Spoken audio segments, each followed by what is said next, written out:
ಭಾರತದಲ್ಲಿ ಒಮ್ಮೆ ಪತ್ರಿಕೋದ್ಯಮ ಒಂದು ವೃತ್ತಿಯಾಗಿತ್ತು, ಈಗ ಅದು ವ್ಯಾಪಾರ. ಪ್ರಕಾಶ್ ರೈ ಅವರು ಪ್ರೆಸ್ ಮೀಟ್ ಮಾಡಿ ಹೇಳ್ತಾರೆ ಮಾರಿಕೊಂಡ ಮಾಧ್ಯಮಗಳು ಅಂತ. ಇವತ್ತಿನ ಕಾರ್ಪೊರೇಟ್ನ ಕೈಯಲ್ಲಿ ಜರ್ನಲಿಸಂ ಸಿಕ್ಕಿಬಿಟ್ಟಿದೆ, ಹಂಗಾಗಿದೆ ಹಿಂಗಾಗಿದೆ. ನಾನು ನನ್ನ ಚಾನಲ್ನ ನನ್ನ ಶೋನಲ್ಲಿ ಏನನ್ನ ಮಾತಾಡ್ತೀನೋ ಅದು ನನ್ನ ಆಯ್ಕೆ. ಯಾವ ಆ್ಯಂಗಲ್ ತೆಗೆದುಕೊಳ್ತೀನೋ ಅದನ್ನ ಯಾರೂ ಡಿಕ್ಟೇಟ್ ಮಾಡಿರೋದಿಲ್ಲ. ನಾನು ಈ ಆ್ಯಂಗಲ್ ತಗೊಂಡಿದ್ದೀನಿ ಅಂದ್ರೆ ನಾನು ಕಂಪ್ಲೀಟಾಗಿ ಕನ್ವಿನ್ಸ್ಡ್ ಆಗಿದ್ದೀನಿ ಅಂತ. ಹೌಸಸ್ಗಳು ಯಾಕೆ ಫೇಲ್ಯೂರ್ ಆಯ್ತು ಅಂತ ನಾನು ನಿಮ್ಗೆ ಹೇಳ್ತೀನಿ. ಎಡಿಟೋರಿಯಲ್ ಬೌದ್ಧಿಕ ದಿವಾಳಿತನ. ಸಂಪಾದಕೀಯದಲ್ಲಿ ಯಾರು ಕೂತ್ಕೊಂಡಿರ್ತಾರಲ್ಲ, ಸೋಕಾಲ್ಡ್ ದೊಡ್ಡ ದೊಡ್ಡ ಸೀಟ್ ಕೆಳಗೆ ಏನೇನೋ ಹಾಕೊಂಡು ಕೂತ್ಕೊಂಡಿರ್ತಾರಲ್ಲ, ಸಂಪಾದಕೀಯ ಡಿಸಿಷನ್ ತೆಗೆದುಕೊಳ್ಳೋರು, ಎಡಿಟೋರಿಯಲ್ ಹುದ್ದೆಗಳಲ್ಲಿರೋರು, ಅವರು ಕೇವಲ ಸೌಂಡ್ ಬೈಟ್ ಜರ್ನಲಿಸಂ ಮಾಡಕ್ಕಿದ್ದಾರೆ ಹೊರತುಪಡಿಸಿದ್ರೆ, ಸೌಂಡ್ ಬೈಟ್ ಜರ್ನಲಿಸಂ ಮಾಡ್ತಾರೆ ಹೊರತುಪಡಿಸಿದ್ರೆ ಬೇರೆ ಇನ್ಯಾವ ಜರ್ನಲಿಸಂ ಕೂಡ ಮಾಡೋದಿಲ್ಲ. ಮತ್ತೊಂದು ಕಡೆ ಅಜಿತ್ ಹನುಮಕ್ಕನವರು ಹೇಳ್ತಾರೆ, ನಮ್ಮ ಚಾನೆಲ್ನ ಓನರು ಭಾರತೀಯ ಜನತಾ ಪಕ್ಷದ ಜನಪ್ರತಿನಿಧಿ ಆಗಿದ್ದಾರೆ, ಆದರೆ ಯಾವತ್ತಿಗೂ ಸಹ ಪಕ್ಷದ ಪರವಾಗಿ ಮಾತನಾಡುವಂತ ನಮ್ಗೆ ಹೇಳೇ ಇಲ್ಲ, ಸ್ವತಂತ್ರ ಕೊಟ್ಟಿದ್ದಾರೆ ಅಂತಾರೆ. ಮತ್ತೊಂದು ಕಡೆ ಚಂದನ್ ಶರ್ಮಾ ಅವರು ಈಗ ರಾಜ್ ಟಿವಿನ ಜವಾಬ್ದಾರಿ ತೆಗೆದುಕೊಂಡಿದ್ದಾರಲ್ಲ, ಅವರು ಹೇಳ್ತಾರೆ ಪತ್ರಕರ್ತರ ಬದ್ಧತೆ ಬಗ್ಗೆ ಹೇಳ್ತಾ ಇದ್ದಾರೆ. ಪತ್ರಕರ್ತರು ಯಾವ ರೀತಿ ತಮ್ಮನ್ನ ತಾವು ತೊಡಗಿಸ್ಕೊಳ್ತಾ ಇದ್ದಾರೆ ಅನ್ನೋ ವಿಚಾರವನ್ನ, ಪತ್ರಕರ್ತರ ಮೌಲ್ಯಗಳನ್ನ, ನೈತಿಕತೆಯನ್ನ ಚಂದನ್ ಶರ್ಮಾ ಅವರು ಪ್ರಶ್ನೆ ಮಾಡ್ತಾರೆ. ಮತ್ತೊಂದು ಕಡೆ ರಾಧಾ ಹಿರೇಗೌಡರು ಹೇಳ್ತಾರೆ, ಮೀಡಿಯಾಗಳ ಮೇಲೆ ಯಾವ ರೀತಿ ಜನ ಬೇಸರ ವ್ಯಕ್ತಪಡಿಸ್ತಾ ಇದ್ದಾರೆ, ಮೀಡಿಯಾಗಳು ಯಾವ ರೀತಿ ಆಗಿದೆ ಅನ್ನೋ ವಿಚಾರವನ್ನ ರಾಧಾ ಹಿರೇಗೌಡರು, ನಮ್ಮ ರಾಧಕ್ಕ ಹೇಳ್ತಾ ಇದ್ದಾರೆ.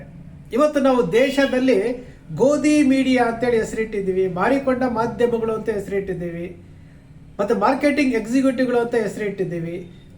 ಜವಾಬ್ದಾರಿಯುತವಾದಂತಹ ಮಾಧ್ಯಮಗಳು ಇವತ್ತು ಮಾರಿಕೊಂಡದ್ದರಿಂದಲೇ ಇವತ್ತು ಜನಸಾಮಾನ್ಯರನ್ನ ಮೊದಲುಗೊಂಡು ಜನಪ್ರತಿನಿಧಿಗಳು ಮಾಧ್ಯಮಗಳನ್ನ ನೋಡ್ಕೊಳ್ತಾ ಇರುವಂತಹ ರೀತಿ, ಅವರು ಕೊಡ್ತಾ ಇರುವಂತಹ ಬೆಲೆ, ಪ್ಲಸ್ ಇದೇ ಪತ್ರಕರ್ತರಲ್ಲಿ ಕೆಲವರಿಗೆ ಜ್ಞಾನೋದಯ ಆಗಿ, ಚಂದನ್ ಶರ್ಮಾ ಅಂತವರಿಗೆ ಜ್ಞಾನೋದಯ ಆಗಿ ಇವತ್ತು ಪತ್ರಕರ್ತರ ವ್ಯವಸ್ಥೆ ಯಾವ ರೀತಿ ಆಗ್ತಾ ಇದೆ, ಅವರ ನೈತಿಕತೆಯ ಬಗ್ಗೆ ಯಾವ ರೀತಿ ದಾರಿ ತಪ್ಪುತ್ತಾ ಇದ್ದಾರೆ ಅನ್ನೋ ವಿಚಾರವನ್ನ ಚಂದನ್ ಶರ್ಮಾ ಅವರು ಹೇಳಿರುವಂತಹ ಮಾತುಗಳು ಸತ್ಯ ಕೂಡ. ಇದು ಯಾವ ಪತ್ರಕರ್ತ ಜನರ ಧ್ವನಿಯಾಗಿರ್ಬೇಕಾಗಿತ್ತೋ, ಯಾವ ಪತ್ರಕರ್ತ ಶಾಸಕಾಂಗ ಕಾರ್ಯಾಂಗದ ವ್ಯವಸ್ಥೆಯನ್ನ ಅಡ್ಡದಾರಿಗೆ ಹೋಗ್ತಾ ಇರುವಂತಹ, ಭ್ರಷ್ಟಾಚಾರ ಮಾಡ್ತಾ ಇರುವಂತಹವರನ್ನ ಪ್ರಶ್ನೆ ಮಾಡಬೇಕಾಗಿತ್ತೋ, ಸ್ವತಂತ್ರ ಬಂದ ಭಾರತದಲ್ಲಿ ಪತ್ರಕರ್ತರಿಗೆ ತಮ್ಮದೇ ಆದಂತಹ ಗೌರವ ಇತ್ತು,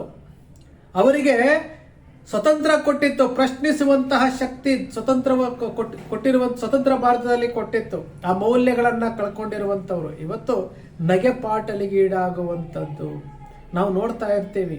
ಪತ್ರಕರ್ತರು ಹೇಗಾಗಿದ್ದಾರೆ ಅಂತಂದ್ರೆ, ರಾಜಕೀಯ ಪಕ್ಷದ ಮನೆ ಮುಂದೆ ನಿಂತ್ಕೊಂಡು, ರಾಜಕೀಯ ಪಕ್ಷದ ಕಚೇರಿಗಳ ಮುಂದೆ ಲೋಗೋಗಳನ್ನ ಹಿಡ್ಕೊಂಡು ಕಾಯ್ಕೊಂಡು ಕೂತಿರ್ತಾರೆ. ಜನ ಸೇವಕರು ಅಂತ ಹೇಳ್ಕೊಳ್ಳುವಂತ ರಾಜಕಾರಣಿಗಳು ಬರುವುದನ್ನೇ ಕಾಯ್ತಾ ಇರ್ತಾರೆ. ಅವರ ಮುಂದೆ ಲೋಗೋ ಇಟ್ಟು ಅವ್ರ ಬೈಟ್ ತಗೊಳ್ಳೋದಕ್ಕೆ ಅವರ ಮನೆ ಬಾಗಿಲು ಕಾಯ್ತಾ ಇರುವಂತಹ ಪತ್ರಕರ್ತರು. ಒಂದು ಕಾಲದಲ್ಲಿ ಹೇಗಿತ್ರಿ, ಪತ್ರಕರ್ತರು ಅಂತಂದ್ರೆ ಜನಪ್ರತಿನಿಧಿಗಳು, ರಾಜಕಾರಣಿಗಳು ಗಡ ಗಡ ಗಡ ನಡುತ್ತಾ ಇದ್ರು. ಇವತ್ತೇನಾಗಿದೆ, ಇದು ನಮ್ಮ ದೇಶದ ಪತ್ರಿಕೋದ್ಯಮ ಹೋಗ್ತಾ ಇರುವಂತಹ ಅಧಪತನದ ಸೂಚನೆ. ಈಗಾಗಲೇ ಬಹಳಷ್ಟು ಚಾನೆಲ್ಗಳು ಭಾರತೀಯ ಜನತಾ ಪಕ್ಷಕ್ಕೆ ಒಂದು ರೀತಿಯಾಗಿ ಸಂಪೂರ್ಣವಾಗಿ ತೊಡಗಿಸ್ಕೊಂಡಿರುವಂತಹ ರೀತಿ. ಅರ್ಣಬ್ ಗೋಸ್ವಾಮಿಯ ಬಗ್ಗೆ ನಾವು ಬಹಳಷ್ಟು ಸಾರಿ ಮಾತನಾಡ್ತಾ ಇರ್ತೀವಿ. ಒಬ್ಬ ಅರ್ಣಬ್ ಗೋಸ್ವಾಮಿ ಅಂತ ಪತ್ರಕರ್ತ ಇವತ್ತು ತಮ್ಮನ್ನ ತಾವು ಕಂಪ್ಲೀಟ್ ಆಗಿ ಒಂದು ರಾಜಕೀಯ ಪಕ್ಷಕ್ಕೆ ಅರ್ಪಿಸ್ಕೊಂಡ್ಬಿಟ್ಟಿದ್ದಾರೆ ಅಂತಂದ್ರೆ, ಒಂದು ಜಂತರ್ ಮಂತರ್ ಪ್ರೊಟೆಸ್ಟ್ ಆಗಿರ್ಬೋದು, ಮತ್ತೊಂದಾಗಿರ್ಬೋದು, ಎಲ್ಲದರಲ್ಲೂ ಸಹ ಭಾರತೀಯ ಜನತಾ ಪಕ್ಷದ ಪರವಾಗಿ ಮಾತನಾಡ್ತಾರೆ ಅಂತಂದ್ರೆ, ಇವತ್ತು ರಿಪಬ್ಲಿಕ್ ಕನ್ನಡ ಯಾರ ಒಡೆತನದಲ್ಲಿದೆ, ಏಷ್ಯಾನೆಟ್ ಸುವರ್ಣ ಯಾರ ಒಡೆತನದಲ್ಲಿದೆ, ಪಬ್ಲಿಕ್ ಟಿವಿ ಯಾರ ಒಡೆತನದಲ್ಲಿದೆ, ಎಲ್ಲವೂ ಸಹ ಬಹಳಷ್ಟು ಚಾನೆಲ್ಗಳು, ಬಹಳಷ್ಟು ರಾಜಕಾರಣಿಗಳು, ರಾಜಕೀಯ ಪಕ್ಷದವರ ಒಡೆತನದಲ್ಲಿ ಇರುವಂತದ್ದು. ಅಜಿತ್ ಹನುಮಕ್ಕನವ್ರು ಹೇಳ್ತಾರಲ್ಲ, ನಮ್ಮ ಓನರು ನಮ್ಗೆ ಯಾವತ್ತೂ ಯಾವ ವಿಚಾರವನ್ನ ಹೇಳಲ್ಲ ಅಂತೇಳಿ. ಅಜಿತ್ ಹನುಮಕ್ಕನವರ ನಡೆಯನ್ನ ನೀವು ಗಮನಿಸಿ ನೋಡಿ.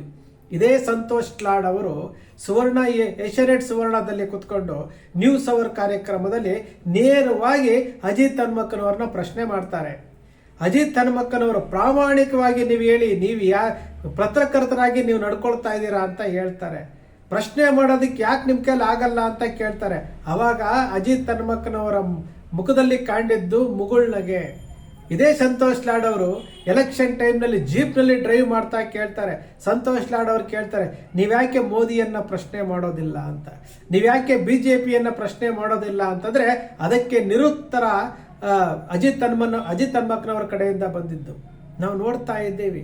ಇದೇ ಅಜಿತ್ ಹನುಮಕ್ಕನವರು ಏನು ಪತ್ರಕರ್ತರಾಗಿ ಏನು ಭಾರತೀಯ ಜನತಾ ಪಕ್ಷದ ಪರವಾಗಿ ಮಾತನಾಡ್ತಾ ಇರುವಂತಹ ಎಷ್ಟು ಕಾರ್ಯಕ್ರಮಗಳನ್ನ ನಾವು ನೋಡ್ತಾ ಇದ್ದೀವಿ. ಧರ್ಮಗಳ ನಡುವೆ ಬೆಂಕಿ ಹಚ್ಚುವಂತ ಕೆಲಸ. ಕೋವಿಡ್ ಟೈಮ್ನಲ್ಲಿ ಏನೋ ಸಾರಾಯಿ ಪಾಳ್ಯ ಆಗಿರ್ಬೋದು, ಪಾದರಾಯನಪುರ ಆಗಿರ್ಬೋದು, ಇಲ್ಲೆಲ್ಲ ನಡೆದಂತಹ ಘಟನೆಗಳ ಬಗ್ಗೆ ಎಷ್ಟು ವಿಚಾರವಾಗಿ ಹೇಳುವಂಥದ್ದು. ಅದೇ ಶಿವಾಜಿ ನಗರದಲ್ಲಿ ಫುಟ್ಪಾತ್ ಅತಿಕ್ರಮಣದ ಟೈಮ್ನಲ್ಲಿ ಫುಟ್ಪಾತ್ ಬಿಬಿಎಂಪಿ ಅಧಿಕಾರಿಗಳ ಮೇಲೆ ಪೆಪ್ಪರ್ ಸ್ಪ್ರೇ ಸಿಂಪಡಿಸಿದವರಿಗೆ ಹಲ್ಲೆ ಮಾಡಿದಂಥವರ ಬಗ್ಗೆ ಒಂದೇ ಒಂದು ಮಾತನ್ನು ಸಹ ಅವ್ರು ಮಾತಾಡೋದಿಲ್ಲ. ಯಾಕೆಂದ್ರೆ ಅಲ್ಲಿ ಗಲಭೆ ಮಾಡಿದ್ದಂಥವರು ಹಿಂದೂಗಳು, ಅದು ಮುಸಲ್ಮಾನರಲ್ಲ.